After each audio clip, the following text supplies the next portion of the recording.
This video is about studying of cholinomimetic agents, mainly muscarinic agonists. And before that, we shall see the classification and the receptor distribution also. Receptor distribution, classification, and drugs.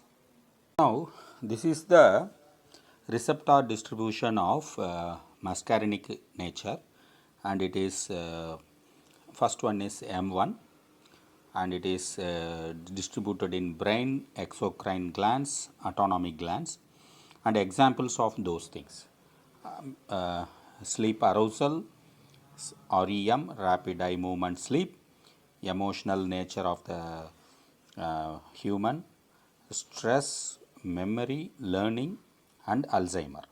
So, these receptors are important for these actions of the human being, and it is found in smooth muscles, submucosal glands, and parietal cells. Now, the M2 receptor. It is present in cardiac muscarinic receptor. It is also found in atria, conducting tissue of the heart.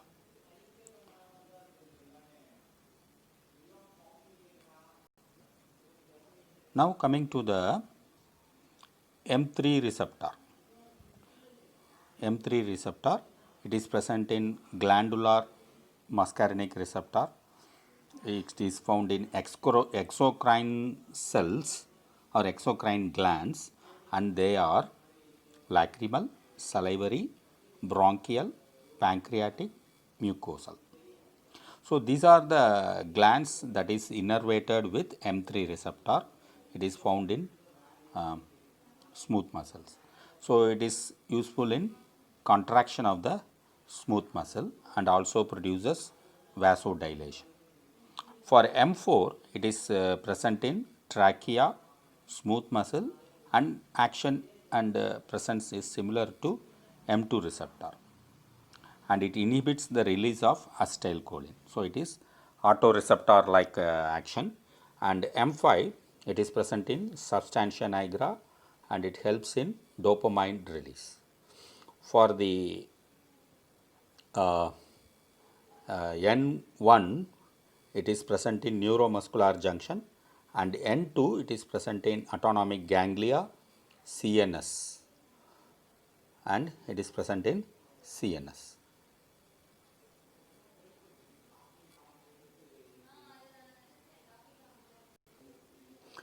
Now, the same whatever we have seen in the hand notes, it is given in the form of this one: M1, M2, M3, M4, and M5, but little less detailed.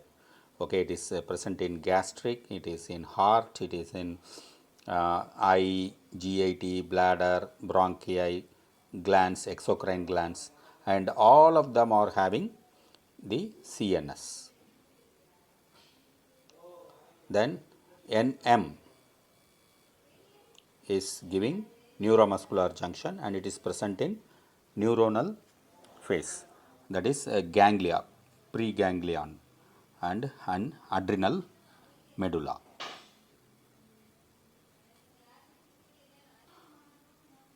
So, now coming to the classification. So, what is this classification? We have to consider only 3 or 4 points: directly acting,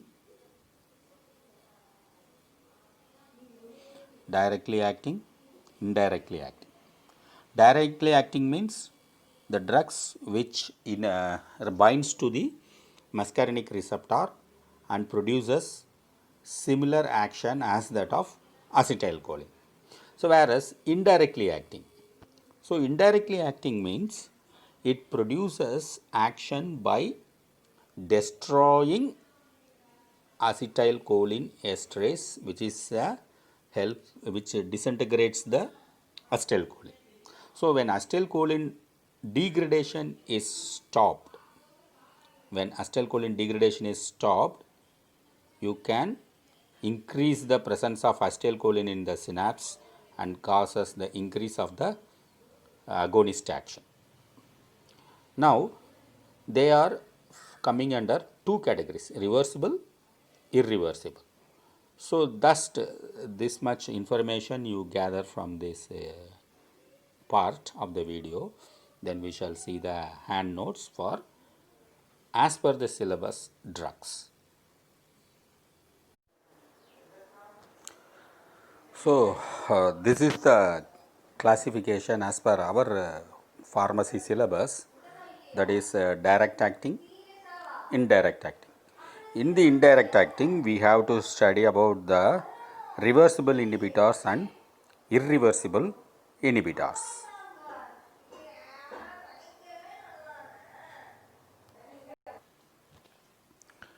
So this is we have to study these 5 drugs actually: acetylcholine, carbachol, and it is betaine-chol. So it is BETHA. Okay. So include this here: betaine-chol, sorry, then methacholine, pilocarpine. So these are the 5 agents for direct acting. Then for indirect acting, so it is reversible and irreversible. So this first category is reversible, that is reversible inhibitor physostigmine, reversible inhibitor neostigmine, reversible pyridostigmine, reversible hydrophonium, reversible tacrine, reversible ambinonium. Now the drugs that comes under irreversible inhibitors, that means it destroys the acetylcholinesterase for a longer period. So those drugs are isofluorophate, ecothiopate, parathion, malathion. So to regenerate this acetylcholinesterase, so we have to use pralidoxime.